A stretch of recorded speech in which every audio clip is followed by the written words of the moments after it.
ராமலிங்கம் சந்திரசேகரன் ஐயாயும் அவர்களையும் ராமலிங்கம் தேவராஜன் ஐயா அவர்களையும் இப்பொழுது நாங்கள் காணலாம். பட்டியல்கள் தெரிவிக்கப்பட்டு திறந்து வைக்கப்படும்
தென்னை மரங்கள் இந்த பிரதேச எதிர்காலத்திலே கொண்டு நடாத்துவதற்கு உப்பு உற்பத்தி வெளிநாடுகளுக்கு நினைவு சின்னத்தை வழங்கி கௌரவிப்பதை நாங்கள் காணலாம்.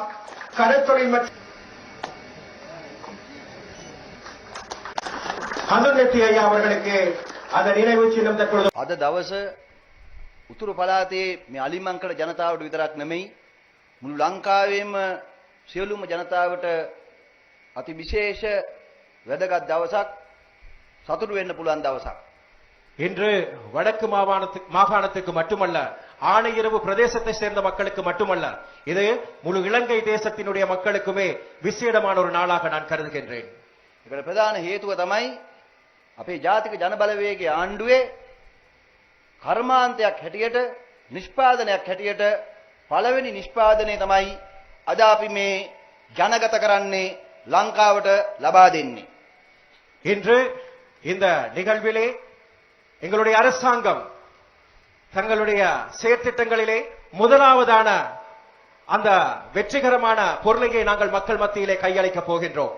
ඒ තමයි මාස 5ක ආණ්ඩුවකින් පළවෙනි නිෂ්පාදනය හැටියට අලිමංකඩ රජ ලුණු හැටියට මේ ලුණු මේස ලුණු අද රටට අපි දායාද කරලා තියෙනවා. அதாவது கிட்டத்தட்ட 5 மாதங்களை முடிந்திருக்கின்ற நிலைமையிலே எங்களுடைய அரசாங்கம் இந்த மாதிரியான ஒரு தரமான பொருளை ஆணையிரவு உப்பு உற்பத்தியை ரஜ உப்பு என்ற பெயரின் கீழே நாங்கள் இந்த மக்களுக்கு மத்தியிலே கையளிப்பதற்கு நாங்கள் வெற்றி அடைந்துள்ளோம்.